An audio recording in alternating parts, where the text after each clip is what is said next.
नमस्कार बच्चों, मैं कृष्णा पर्वतिया स्वनिर्भर प्राथमिक शाला से कक्षा 8 विषय हिंदी की इस वीडियो में आपका स्वागत करती हूँ। बच्चों, आज हम हमारी इस वीडियो में हमारी हिंदी पाठ्य पुस्तक की काव्य 8 माँ कह एक कहानी को समझने जा रहे हैं। मैंने हमारे पिछले वीडियो में इस कविता के राग को एक वीडियो के जरिए आपके पास रखा था।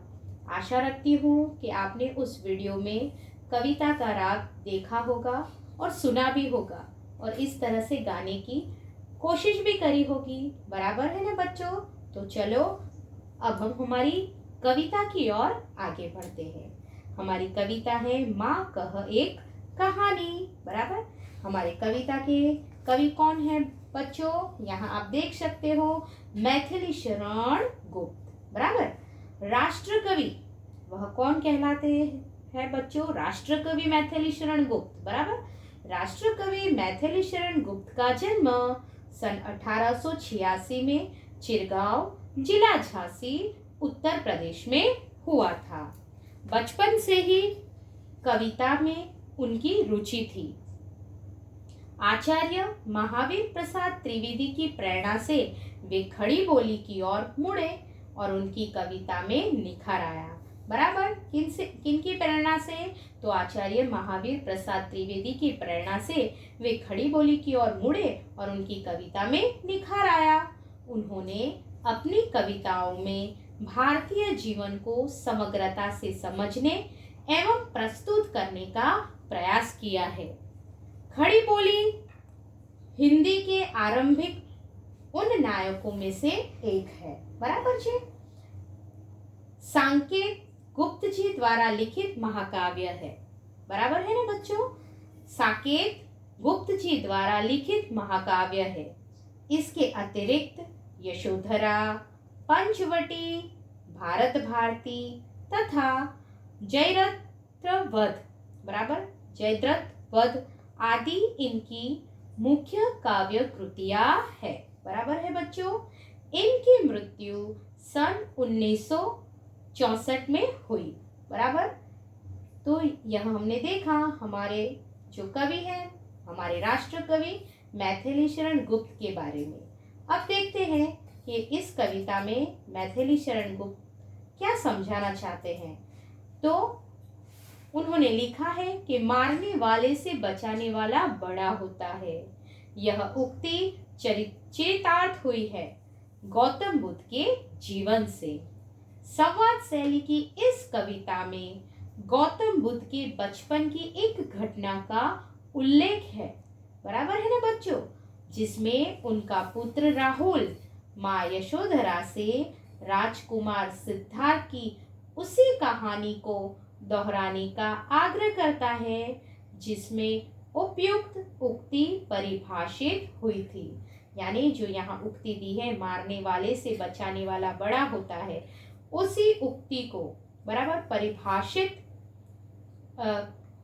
करने वाली जो बात थी वह अपनी माँ को दोहराने के लिए वह कहते हैं। बराबर। उनका पुत्र राहुल माँ यशोधरा से राजकुमार सिद्धार्थ की उसी कहानी को दोहराने का आग्रह करता है। बच्चों, इस कविता में गौतम बुद्ध के बचपन की एक घटना का उल्लेख किया गया है।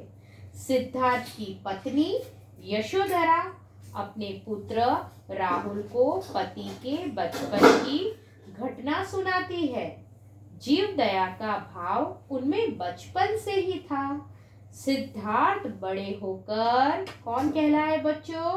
गौतम बुद्ध कहलाए। बराबर है? सिद्धार्थ बड़े होकर गौतम बुद्ध कहलाए, परंतु उनमें जीव दया का भाव कभी नहीं गया। इसलिए आज भी गौतम बुद्ध द्वारा प्रचलित बौद्ध धर्म विश्व में प्रचलित है। मारने वाले से बचाने वाला बड़ा होता है। यही बात इस कविता में बताई गई है। तो चलो बच्चों, इस कविता के सरल अर्थ को और उसके भावानुवाद यानी अनुवाद को भी देखते हैं। आप यहाँ देख रहे हो, बराबर। सिद्धार्थ बड़े होकर गौतम बुद्ध कहलाए, यानी यहाँ आप देख सकते हो कि जो गौतम बुद्ध है वह अपनी माँ से कहानी सुनाने के लिए कह रहे हैं, बराबर। तो वह कहते हैं, माँ कह एक कहानी, बराबर। क्या कह रहे हैं? माँ कह एक कहानी। बेटा समझ लिया क्या तूने मुझको अपनी नानी, बराबर। कहती है मुझसे यह चेटी, तू मेरी नानी की बेटी। कह माँ कह, लेटी ही लेटी, राजा था या रानी। देखते हैं बच्चों, माँ कह एक कहानी। बेटा समझ लिया क्या तूने मुझको अपनी नानी, यानी राहुल यशोधरा से कहता है, माँ एक कहानी सुनाओ ना। तो यशोधरा क्या कहती है? बेटा तूने मुझे अपनी नानी समझ लिया है क्या, बराबर। એટલે કે રાહુલ યશોધરાને કહે છે, માં એક વાર્તા કે યશોધરા કહે છે, બેટા તે મને તારી નાની સમજી લીધી છે શું? कहती है मुझसे यह चेटी, चेटी એટલે દાસી। कहती है मुझसे यह चेटी, तू मेरी नानी की बेटी। कह माँ कह, लेटी ही लेटी, राजा था या रानी। माँ कह एक कहानी, बराबर। क्या कहते हैं आगे? कहती है मुझसे यह चेटी, बराबर। यानी क्या कहना चाहते हैं कि यह दासी मुझसे कहती है, तू मेरी नानी की बेटी, तुम मेरी नानी की बेटी हो। कह माँ कह, लेटी ही लेटी, बराबर। वह क्या कहते हैं कि माँ कहानी सुनाओ, लेटे ही लेटी, यानी सोते सोते लेटे लेटे ही कहानी सुनाओ ना। राजा था या रानी, एक राजा था या रानी थी। माँ कह एक कहानी, माँ एक कहानी सुनाओ ना, बराबर। क्या कहते हैं इसमें? आ दासी मने कहे छे, बराबर, तू मारी नानीनी દીકરી છે, એટલા માટે આ વાર્તા સંભળાવ। સૂતા સૂતા જ સંભળાવ ને, બરાબર। કહ લેટી ही લેટી એટલે કે છે સૂતા સૂતા જ સંભળાવ। એક રાજા હતો કે એક રાણી હતી, બરાબર, એવું કહે છે। માં મને કહાની એટલે કે વાર્તા કહ। પછી શું કહે છે આગળ? तूहे हटी मानधन मेरे, सुन उपवन में बड़े सवेरे। हटी એટલે जिद्दी, बराबर। हटी यानी क्या? जिद्दी। और मानधन यानी पुत्र, बराबर। तो कहते हैं, तू है हटी मानधन मेरे, सुन उपवन में बड़े सवेरे, बराबर। तात भ्रमण करते थे तेरे, जहां सुरभि मनमानी, बराबर। सुरभि यानी खुशबू, और मनमानी यानी मनपसंद, मनमानी। जहां सुरभि मनमानी, हाँ माँ यही कहानी, बराबर। तो तू है हटी मानधन मेरे, तू है हटी मानधन मेरे એટલે કે છે, मेरे बेटे तू बहुत जिद्दी है, बराबर। सुन तो कहना कहते कि अच्छा तो सुन। उपवन में बड़े सवेरे, एक दिन बड़ी सुबह, बराबर। उपवन में बड़े सवेरे तात भ्रमण करते थे तेरे, बराबर। શું કહે છે? तात भ्रमण करते थे तेरे એટલે કે कहना चाहते हैं इसमें कि एक दिन बड़ी सुबह तेरे पिता, तात यानी पिता, भ्रमण कर रहे थे, घूम रहे थे। जहां सुरभि मनमानी, उस समय वातावरण में मनपसंद खुशबू फैली हुई थी। जहां सुरभि मनमानी, वहां मनपसंद खुशबू खूब फैली हुई थी। हाँ माँ यही कहानी, हाँ माँ यही कहानी सुनाओ ना। बराबर है। तो उसका अनुवाद देखते हैं बच्चों। तो क्या कहा है इसमें, तू है हटी मानधन मेरे, मारा दीकरा तू खूब हटीलो छे, भले तो सांभळ। बराबर। एक દિવસ વહેલી સવારે તારા પિતા બગીચામાં ફરી રહ્યા હતા. વાતાવરણમાં મનગમતી સુગંધ ફેલાયેલી હતી. ત્યાં મનગમતી સુગંધ ફેલાયેલી હતી. हाँ माँ, आज वार्ता संभળાવ। आगे देखते हैं बच्चों। आगे है, वर्ण वर्ण के फूल खिले थे, झलमल कर हिम बिंदु झिले थे, हल्के झोंके हिले मिले थे, लहराता था पानी, लहराता था पानी, हाँ हाँ यही कहानी। बराबर। क्या कहना चाहते हैं बच्चों, वर्ण वर्ण के फूल खिले थे, बगीचे में तरह तरह के रंगों वाले फूल खिले थे, झलमल कर हिम बिंदु झिले थे, उन पर ओस की बूंदे, हिम बिंदु यानी ओस की बूंदे, ओस की बूंदे चमक रही थी, हल्के झोंके हिले मिले थे, हवा के हल्के हल्के झोंकों से फूल हिल रहे थे, लहराता था पानी, हल्के झोंके हिले मिले थे। बराबर। हवा के हल्के हल्के झोंकों से फूल हिल रहे थे, लहराता था पानी, उन पर उसका पानी लहराता था, लहराता था पानी। राहुल ने पूछा, क्या उन पर पानी लहराता था? हाँ हाँ यही कहानी, हाँ माँ मुझे यही कहानी सुननी है। बराबर है। उसका अनुवाद देखते हैं बच्चों। वर्ण वर्ण के फूल खिले थे, बगीचाમાં ભાત ભાતના રંગોના ફૂલ ખીલ્યા હતા, તેમના પર ઝાકળના બિંદુ ચમકી રહ્યા હતા, હવાની ધીમે ધીમે લહેરતી ફૂલ હલી રહ્યા હતા, તેમના પર પાણી લહેરાતું હતું, લહેરાતા था પાણી। રાહુલે પૂછ્યું, શું તેમની પર પાણી લહેરાતું હતું? લહેરાતા था પાણી? हाँ माँ यही कहानी, मारे आज वार्ता सांभळवी छे। बराबर। आगे देखते हैं बच्चों। गाते थे खग कलकल स्वर से, सहसा एक हंस ऊपर से, गिरा बिध होकर खगशर से, हुई पक्षी की कहानी, हुई पक्ष की कहानी, गिरा बिध होकर खगशर से, हुई पक्ष की हानि, हुई पक्ष की हानि, करुणा भरी कहानी। बराबर है बच्चों। वापस एक बार देखते हैं।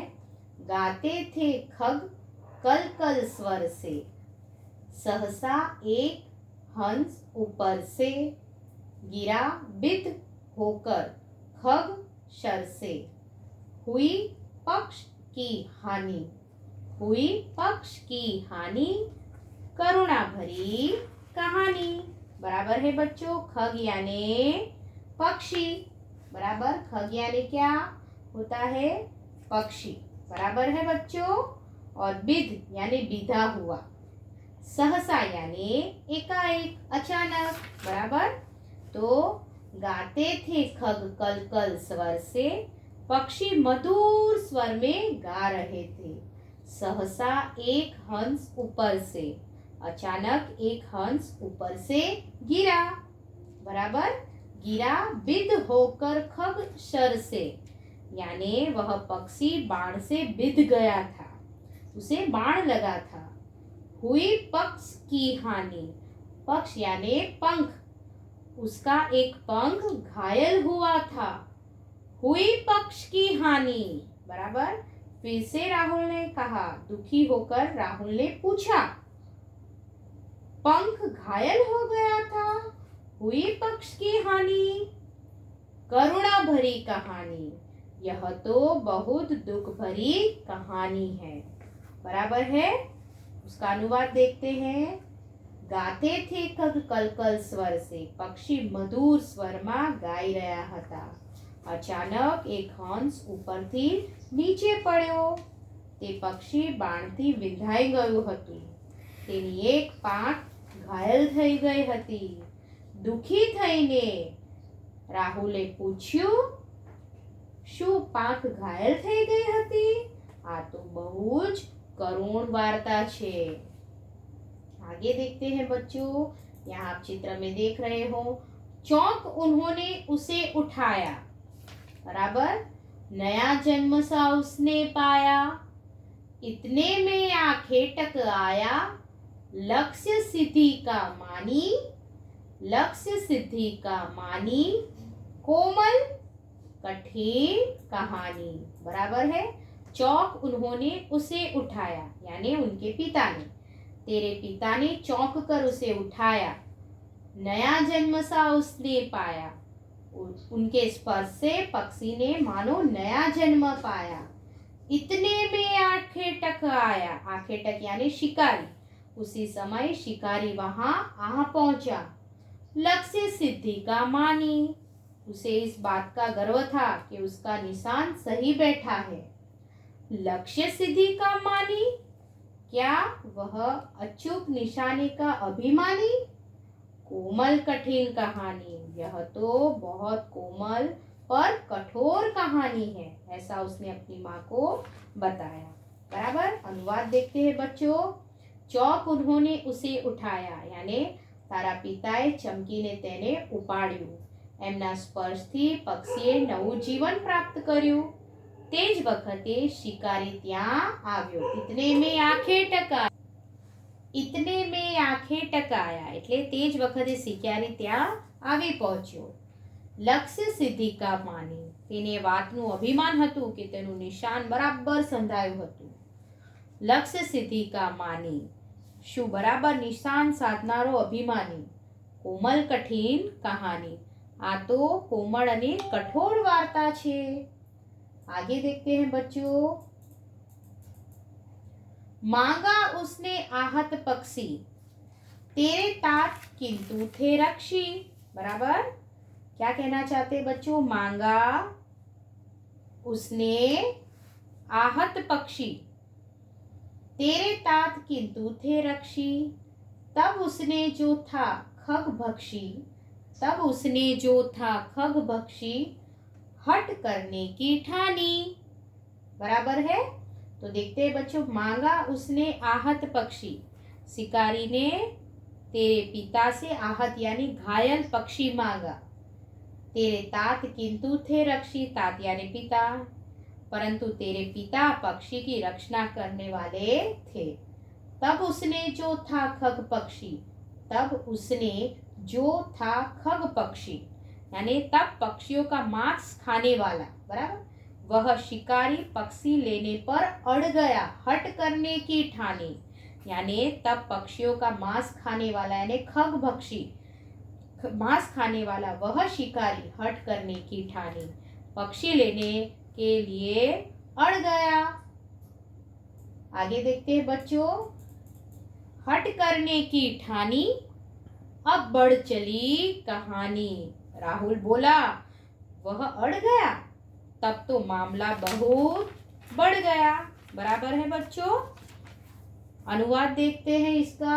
अनुवाद में क्या कहना चाहते हैं?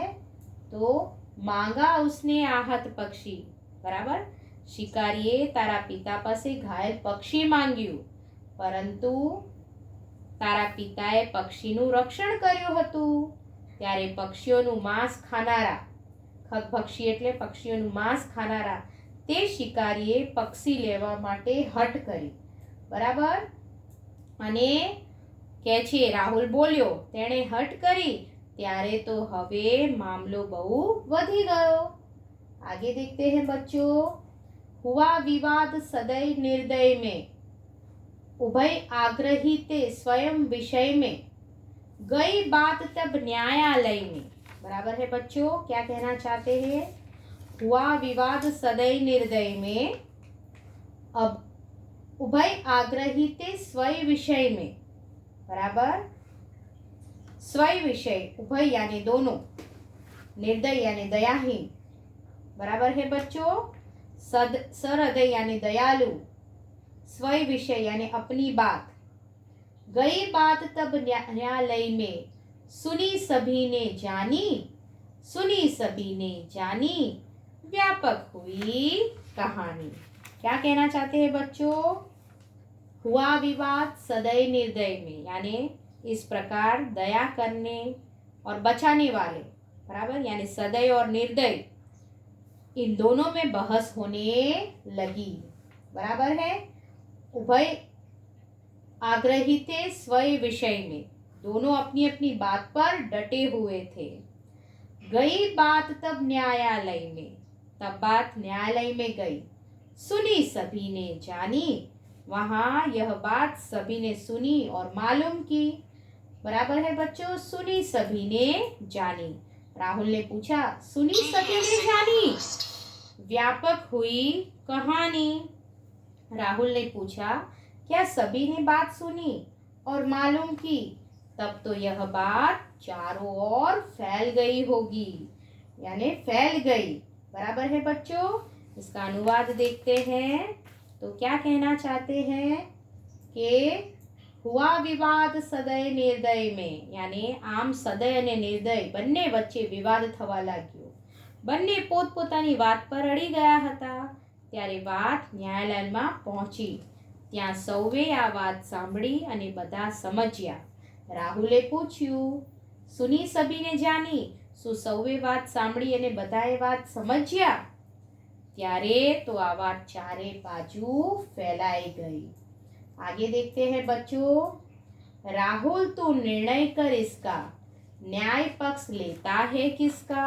बराबर। राहुल तू निर्णय कर इसका, न्याय पक्ष लेता है किसका? कह दे निर्भय जय हो जिसका, कह दे निर्भय जय हो जिसका, सुन लूं तेरी बानी, माँ मेरी क्या बानी, मैं सुन रहा कहानी। क्या कहना चाहते हैं बच्चों इसमें? तो यशोधरा कहती है, हे राहुल तू इस विवाद का निर्णय कर और बता कि न्याय किसका पक्ष लेता है। तू निर्भय होकर बता दे कि इसमें विजय किसकी है। जरा तेरी बात भी तो सुनो। राहुल कहता है, माँ मैं क्या बताऊं, मैं तो बस कहानी सुन रहा हूँ। अनुवाद देखते हैं तो यशोधरा कहे छे, राहुल तू आ विवादનો નિર્ણય કર અને કહે કે ન્યાય કોનો પક્ષ લેશે। તું નિર્ભય થઈને કહી દે કે આ બાબતમાં વિજય કોનો છે। જરા તારી વાત પર તો સાંભળી લઉં। રાહુલ કહે છે, માં હું શું કહું, હું તો ફક્ત વાર્તા સાંભળી રહ્યો છું। अंतिम पंक्तियां देखते हैं बच्चों इस काव्य की। कोई निरपराध को मारे तो क्यों अन्य न उसे उबारे, रक्षक पर भक्षक को वारे, न्याय दया का दानी, न्याय दया का दानी, तूने सुनी कहानी। क्या कहना चाहते हैं बच्चों कि कोई निरपराध को मारे, यानी कोई किसी निर्दोष को मार रहा हो तो क्यों अन्य न उसे उबारे, तो दूसरा उसे क्यों न बचाए। रक्षक पर भक्षक को वारे, बराबर। न्याय तो वही है जो दया के पक्ष में हो, जो मारने वाले के पक्ष में नहीं, बराबर। बचाने वाले के पक्ष में हो। न्याय दया का दानी, यानी बचाने वाले के पक्ष में हो। न्याय दया का दानी।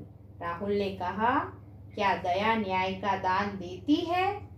तूने सुनी कहानी। यशोधरा बोली, तूने सचमुच कहानी समझ ली। क्या दया न्याय का दान देती है? राहुल ने कहा, बराबर, अपनी माँ से। और माँ उससे उत्तर में क्या कहती है? यशोधरा बोली, तूने सचमुच कहानी समझ ली। इसका अनुवाद देखते हैं। जो कोई निर्दोष ने मारी રહ્યો હોય તો બીજા તેને શા માટે ન બચાવે, બરાબર છે, એવું કહે છે ને કે જો કોઈ નિર્દોષને મારી રહ્યું હોય તો બીજા એને કેમ ના બચાવે, રાહુલ એવું કહે છે, બરાબર। ન્યાય તો એ જ છે કે જેમાં દયા હોય અને જે મારનારનો નહીં પણ બચાવનારનો પક્ષ લે। રાહુલે કહ્યું, શું દયા ન્યાય આપે છે? જશોદરા બોલી, તું ખરેખર વાર્તા समझियो छे। बराबर है बच्चों। तो आज हमने हमारी इस वीडियो में हमारी कविता 8 माँ कह एक कहानी का सरल अर्थ और उसका भावानुवाद अनुवाद देखा। बच्चों, आपको इस कविता को अच्छे से तैयार करना है, इसका अभ्यास करना है। बराबर है। अब हम हमारी अगले वीडियो में मिलेंगे बच्चों। आपका ख्याल रखना।